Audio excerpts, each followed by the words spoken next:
Okay. Hello, everyone. Welcome back to From the Ground Up. I'm Carmen Milagro. I'm your host and the founder of Divina Skincare Botanicals. The reason for this show is really to talk about successful transformations in business and life. We talk about health. We talk about wellness. With the end result being, how do you balance it all? Some people are very hard on one side of this topic and they say you can't have it all.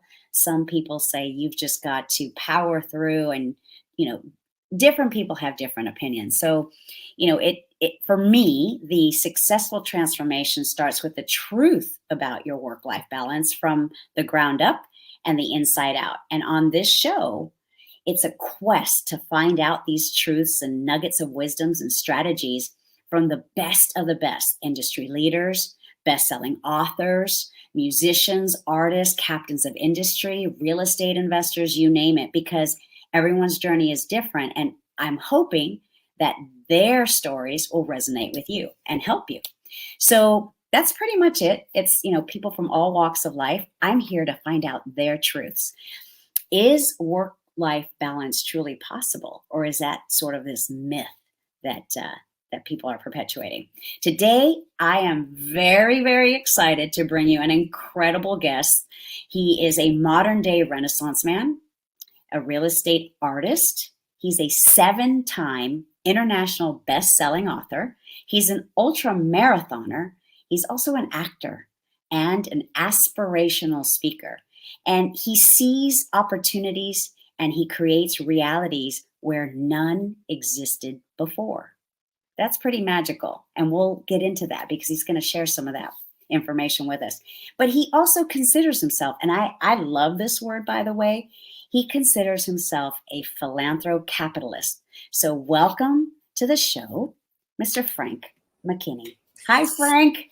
I think last time I saw you, I was on fire on the back of a jet ski, or on the front of a jet ski, and there was fire coming out behind me. Yes, that is true. I think that's a great place to start, Frank. Thank you. Because you and I the first time that I ever knew or heard of Frank McKinney was in 2019 in November at an event, mega success. You were one of the speakers on stage. And I was blown away by what you shared with us, the wisdom and the knowledge that you gave us all. And then the next time, we did an interview together for another show that I used to host. And then I got to go to your book launch, which, by the way, it's right here. It sits on my desk, Frank. Chapter 11 is my go-to place. And we can talk about that a little bit too. But you have, by attending your book launch, you completely altered my definition of book launch. So let's talk about that event and then the subsequent journey that you've been on. Let's do that. Well, it was 11/11, November 11th, 11/11, that you and maybe a little bit more than 111 people, I think we oversold it a little bit because I want as many people to come as possible, were at this book launch experience, really is what it was, and a party for my 7th book, where you can go to my website. You can see a little video, a 2-minute video. You're one of the lucky ones that actually has a QR code that takes you to a special video that only the attendees are allowed to see. That's on your special book there. But basically, we invited 150 or so of our closest friends to my house on the ocean here in Delray. There was a fire archer that ignited the night by shooting an arrow out into the ocean that ignited the back of a jet ski that I was riding on. And we were riding in the waves with these fireworks and flames coming off the jet ski. Then we beached it. Then we took you guys to a special location where I brought all 5 sections of my book to life. You did. Through volunteers on this Aspire altar, spelled ALTER, not ALTAR. And it was very interactive. It was immersionary. I wanted to make sure that people, it's not just some guy staying up there talking for 2 hours. Like, I wanted to bring people up there and have them experience it. So it was amazing. I mean, I tell you, that video and that night was one of the best nights of my life. Oh, well, for all of us there in attendance too, thank you for creating this. Like, you created this where It didn't exist before. I would not have imagined something like this before. Now, of course, my brain is on fire. Yeah, I mean, you spend a book, by the way, a book, I've written 7 of them. If you're a woman, it takes 9 months to birth a baby. Typically, a book is about twice that. So I think an elephant or a giraffe has a gestation period of 15 months or whatever. That's what it's like, and so I wanted everybody to be a part of that coming out party. And at the same time, for those who were there, you donated to our Caring House project to get one of those 150 or 111 tickets. And, that was big because you helped us we'll be building our 30th self-sustaining village in Haiti. So I make no money from that. I make it not a dime from the sale of my books. Like all the money goes to our Caring House. I made money in real estate, but I really felt like to have people there that night and to see how, kind of show business, theatricality meets a book launch. Because listen, Carmen, there's 2,350 books that'll be launched tomorrow that were not out today. So how do you compete? You got to the 4 corners of your book needs to be a business. And part of being in business is marketing. And that's why we did that book launch party the way we did. Right. It's incredible. And again, I referenced chapter 11. I think I mentioned to you, I finished reading the book before I even got home from your event. And chapter 11 is about bringing the artist into your business. And you have, you have created and built these houses on spec from averaging from $14 million to, I think your top one was 50 million. Is that right? Right. Right. And the way that you have done that, where I've seen videos and photos of your work, and it's your team effort. I learned that. I didn't know that before I went to your event at your house, but it's a team effort. You and your wife, your beautiful wife, Nilsa, she designs it, right? You design this together. Yeah. So what we do, Carmen, is we build these on speculation, meaning we do not have a buyer. So like an artist that would, like Van Gogh, Renoir, and Monet would paint a painting and then put it up for sale. That's what we do. I build 3-dimensional art. I might look like I can sing or play an instrument or sculpt. I can paint a little bit, but not very well. My art is 3-dimensional. And so we build these 3-dimensional art that people can live in on that beach. I point over there because I'm in my treehouse on the beach, which you were in my treehouse. Right over there is where it all happens. And over there, meaning on the Atlantic Ocean. Right. And Nilsa does all the interiors. So when we furnish them down to the gold-plated toothbrush in the bathroom, linens on the beds and towels in the closet, so people can walk in the door on a Tuesday and be sleeping there on a Friday as long as their check clears. Right. Well, of course, the details. But my point being is you two are these artists that create these spectacular homes.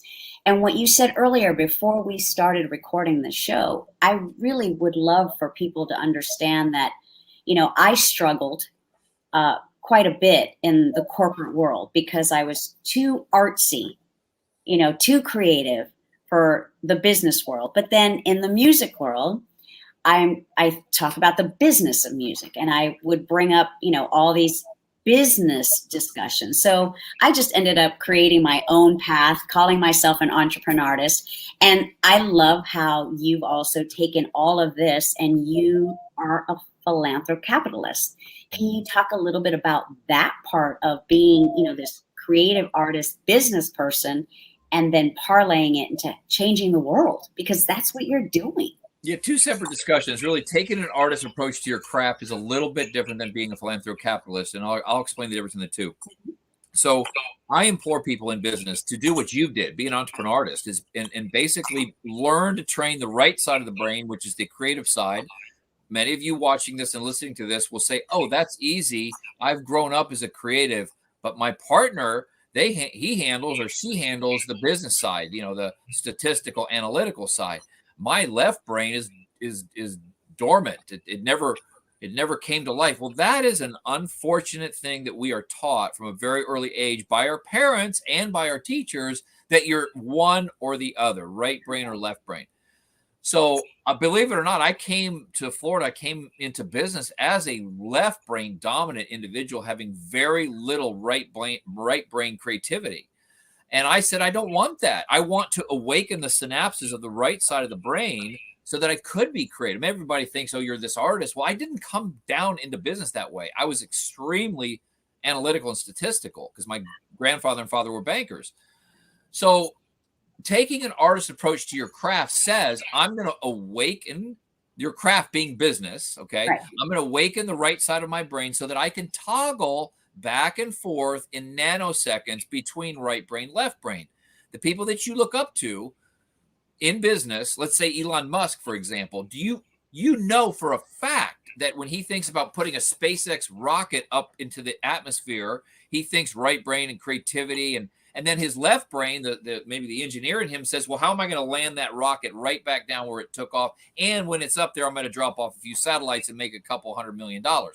So the people that you look up to have that ability. The rest of us believe we're either right brain or left brain. That is untrue. Take an artist approach to your craft. Do not cut corners. If you were Van Gogh, Renoir, Monet, or Manet, or any of your Michelangelos, you wouldn't go into the paint store and buy the cheapest paint, the cheapest brush, or the cheapest palette. You would buy the best. And I have said, and I've seen it reprinted since this book came out, sacrifice your bottom line for your reputation. Build your ROI is in direct proportion to your ROR, your return on reputation.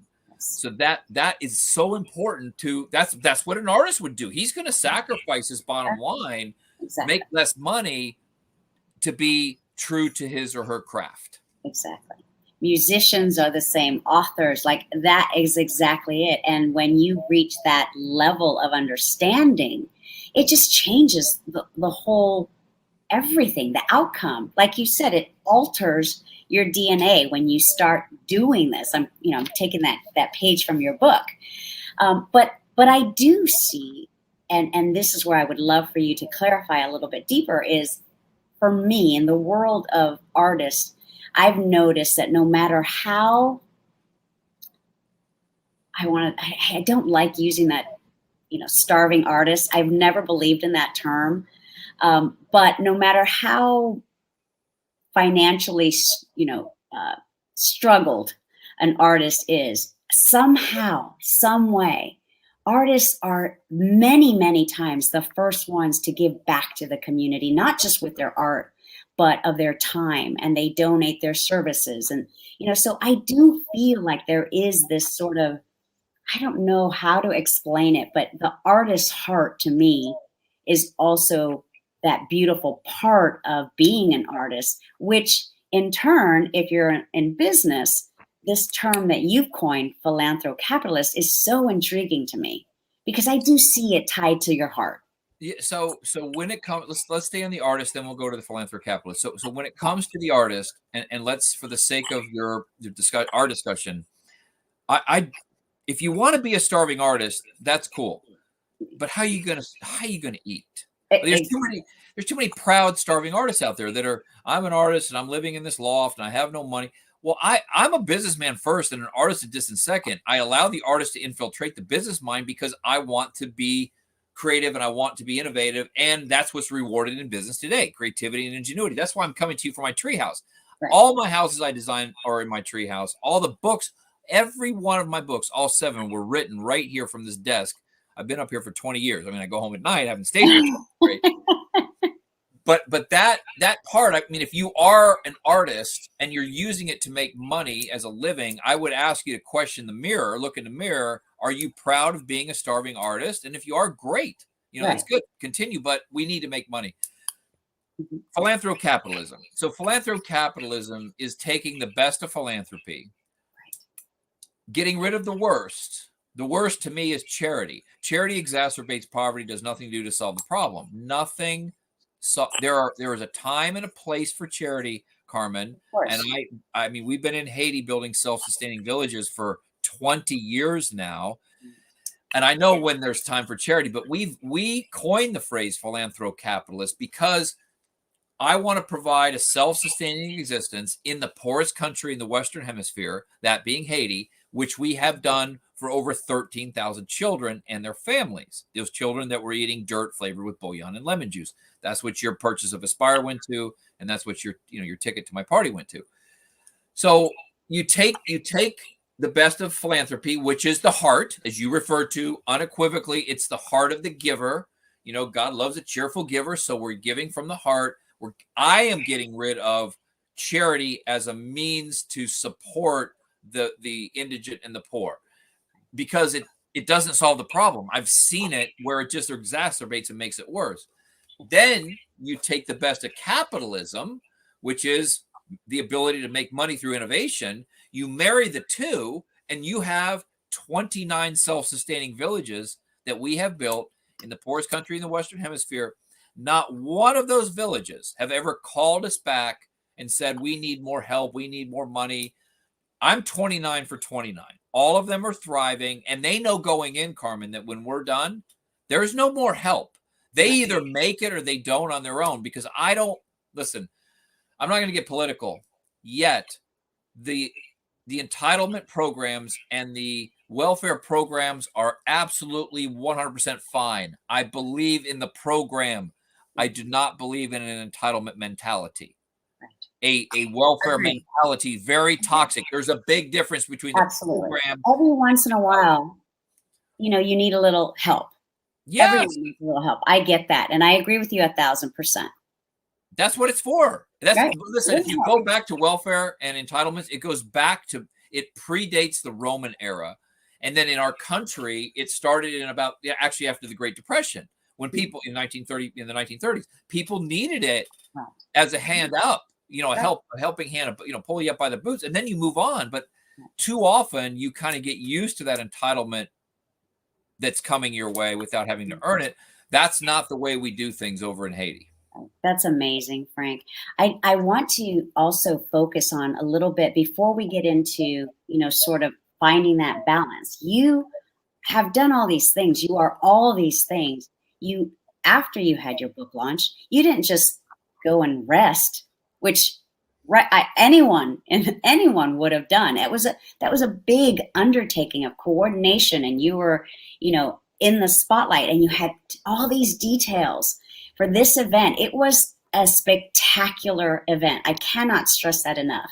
I used to do event planning. I used to work in the hotel business. I know, but you took off within hours, and you went on this tour, the book tour for Aspire. Yeah. You didn't take a breath. So I appreciate the fact that you were an event planner, because there were so many little moving parts and pieces to your experience that I wanted to make sure went seamlessly. There were a dozen little nuances besides the jet ski on fire and the fire archer and the fire altar and all that. And it came off flawlessly. So that's great for the people who got to experience it. But the purpose of writing the book is to get the message out to the world.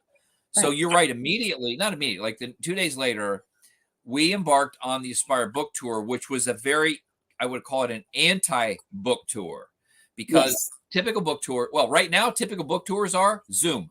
No authors are on the road. Nobody's out there doing it. So we said, okay, we're not Zooming this thing. I'm getting on the road. And typical, because I've toured 5 of the 7 of my books. Typical book tour is TV, radio, print, podcast. And we did those. Of course we did those. But we stopped at homeless shelters, soup kitchens, food pantries, detention centers, abused women's facilities. I did 2 of those. And treatment facilities, to deliver the message of Aspire. And really, when you strip it all down, the message of hope to people who really needed to hear it. So Carmen, I met face to face, shook the hands of close to 2,000 homeless people or near homeless people at 27 different venues, meaning 27 different times we presented the message of Aspire in 24 cities in 23 days, over 7,000 miles. You're like the second or third interview since I got home. I only got home 2 days ago. I know. But the meaning. Thank you. Well, I know we tried to do it while I was on tour, but I kept messing up the time. That was on me, but it was just, and pretty soon, I'm not sure when this will air, but you'll see a 4-minute highlight reel of me presenting the message of Aspire to people who had lost everything. The last thing I wanted to lose was hope. Correct. And I think I've read, like I said, I've read it cover to cover. I intend to read it again and again and again. And I think that is the one thing that when you're reading this book, if you don't come away with that sense of, wait a minute, there is hope for me. And the reason I'm saying that is because you know what it's like. You left the place where you grew up, where you were born, you left with $50 in your pocket to start a brand new life in Florida. Yeah. So You I didn't know have all this handed to you. when I'm talking to these homeless people, a lot of them are homeless men. A lot of them are minorities. I know what it's like to stay outside. I know, because when I moved here, I didn't have a place to stay. I slept under the pier on the sand because it was softer than sleeping on the concrete.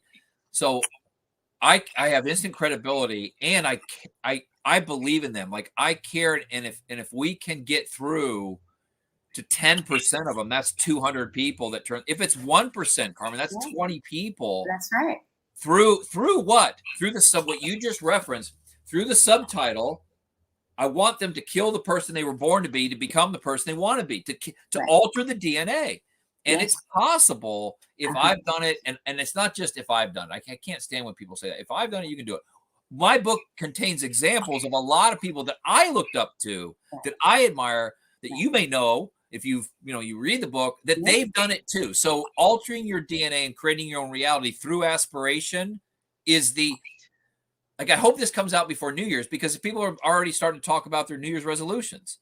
Those never last. Exactly. So think about New Year's aspirations, because those stay with you longer than a tattoo will stay with you. Right. They stay on the soul. Yes. They stay deep in the soul.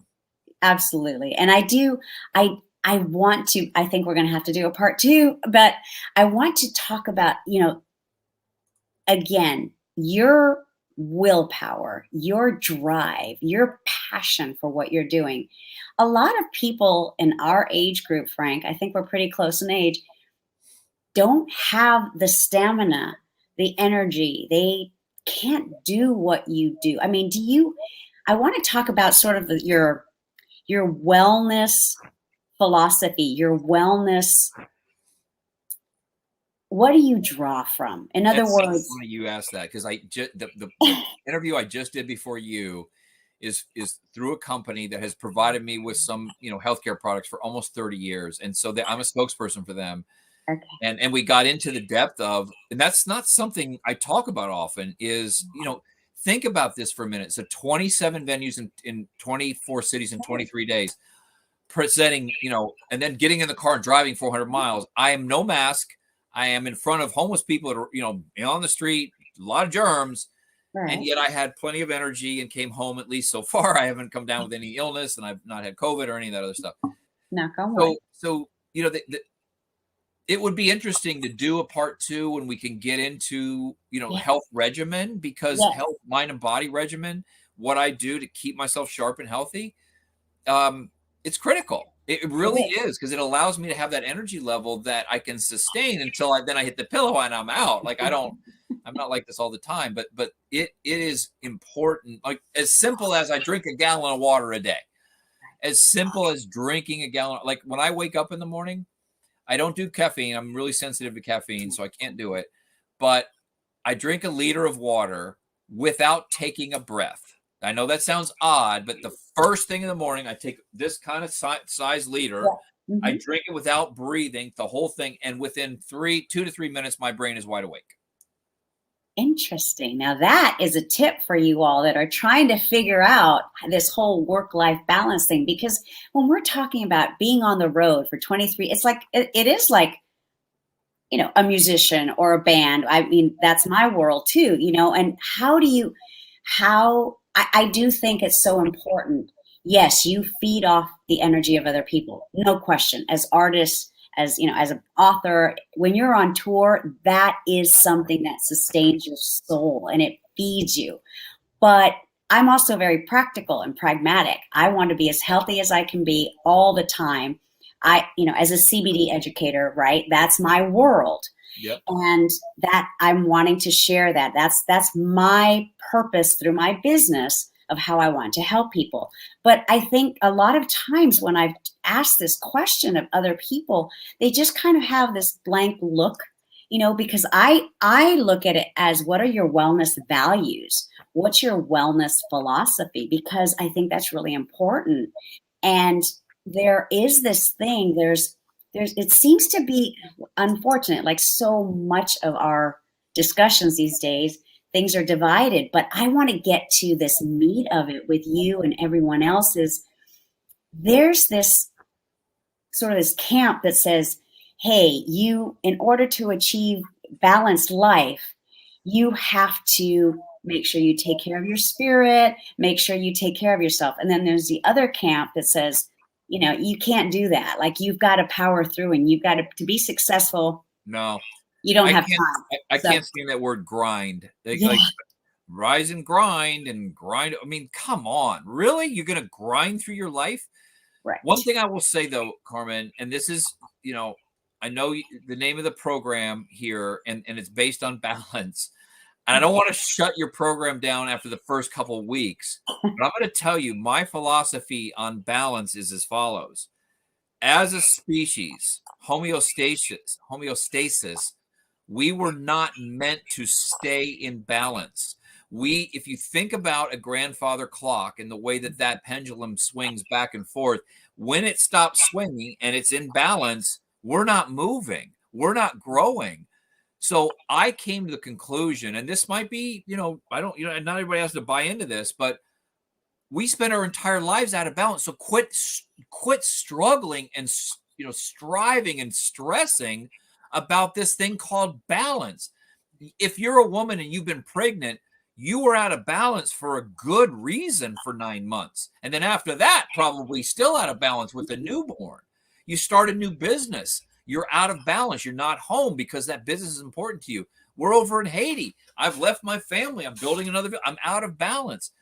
As long as this pendulum swing is swinging for constructive good, not destructive bad, then quit trying so hard. Like, I can't tell you how many times I get asked, your life seems to be so imbalanced. It's not.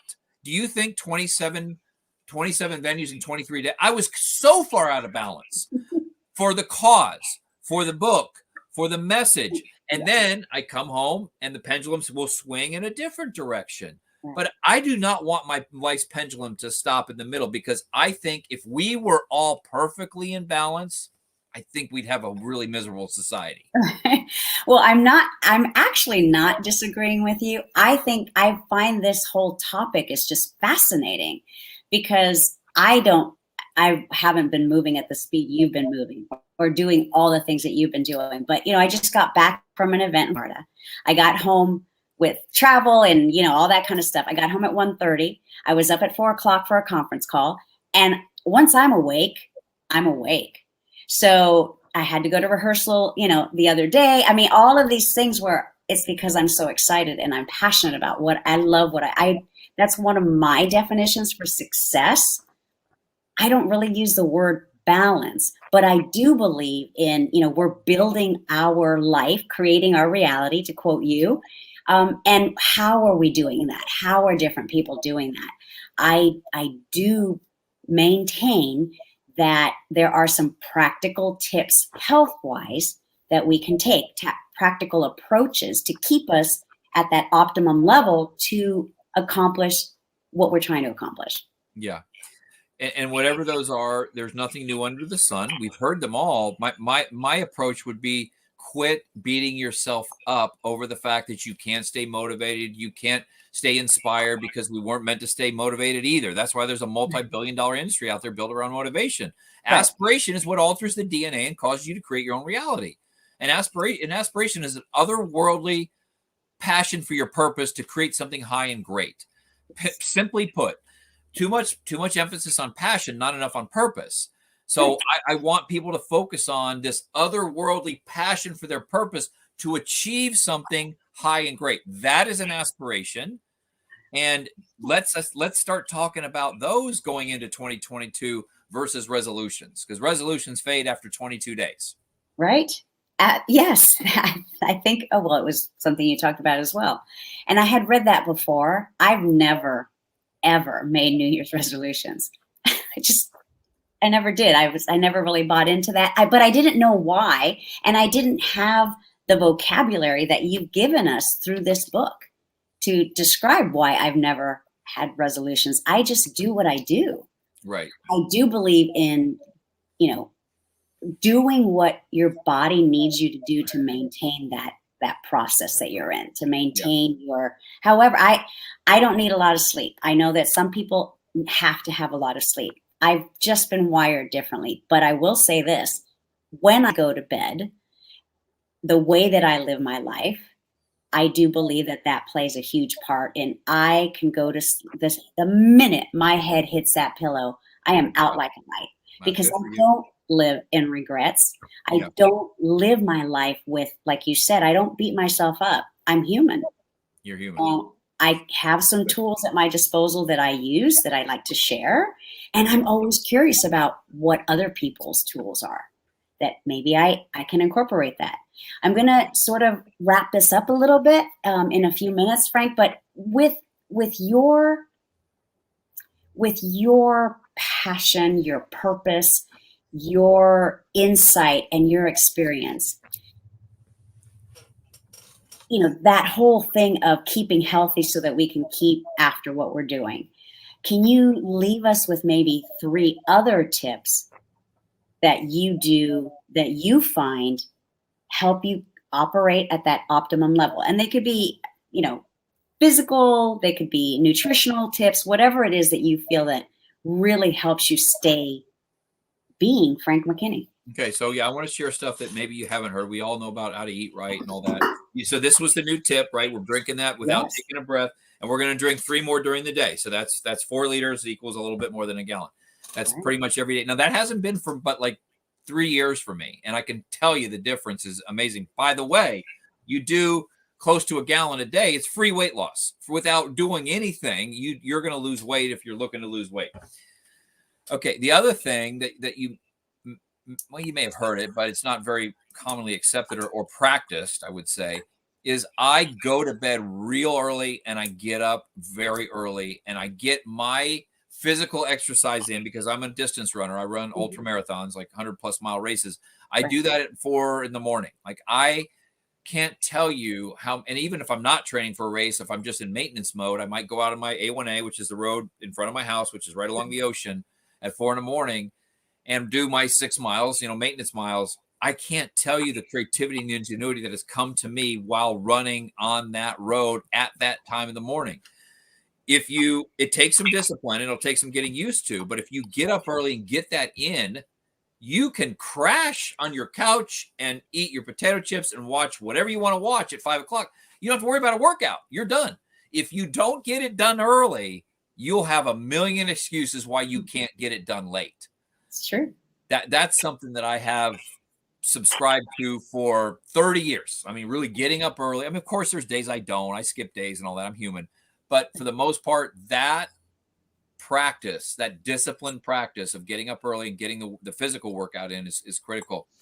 The other thing I would say for emotional and mental health, which is just as important, I find that if you're most creative in the morning, then use that time to meditate on creativity. If you're most creative at night, use that time to meditate at night on that strength of yours.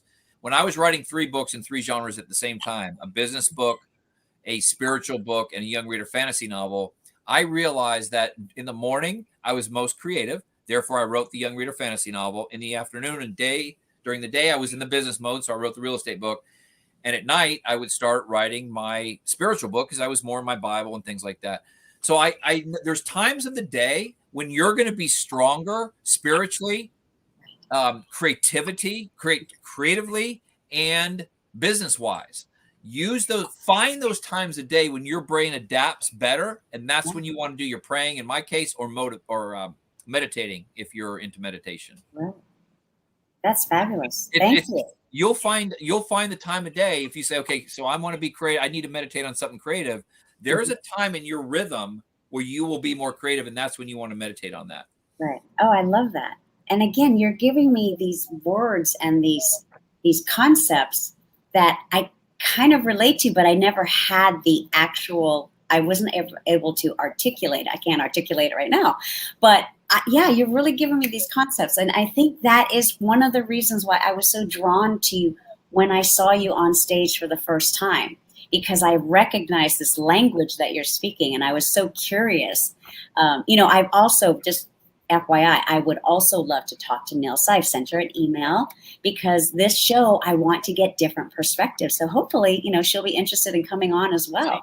It's not you. Believe me, she is so behind the scenes. She's That's just okay. so low profile. She doesn't like the camera.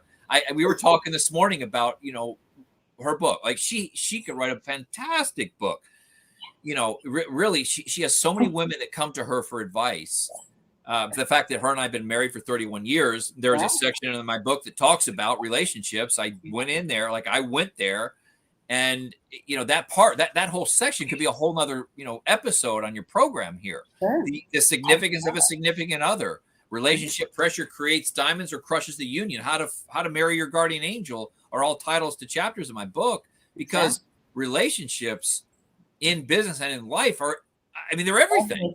Exactly. So why not maybe do it right? We could do a joint interview with both of you.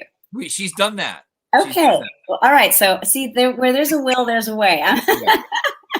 But thank you so much. I honestly, I think you and I could do a 3-hour show. I have so many other questions, but I hope you will come back, because I believe that, again, the purpose, my passion is my music and creating it and writing it and performing and all of that. At 57, I just started my new band.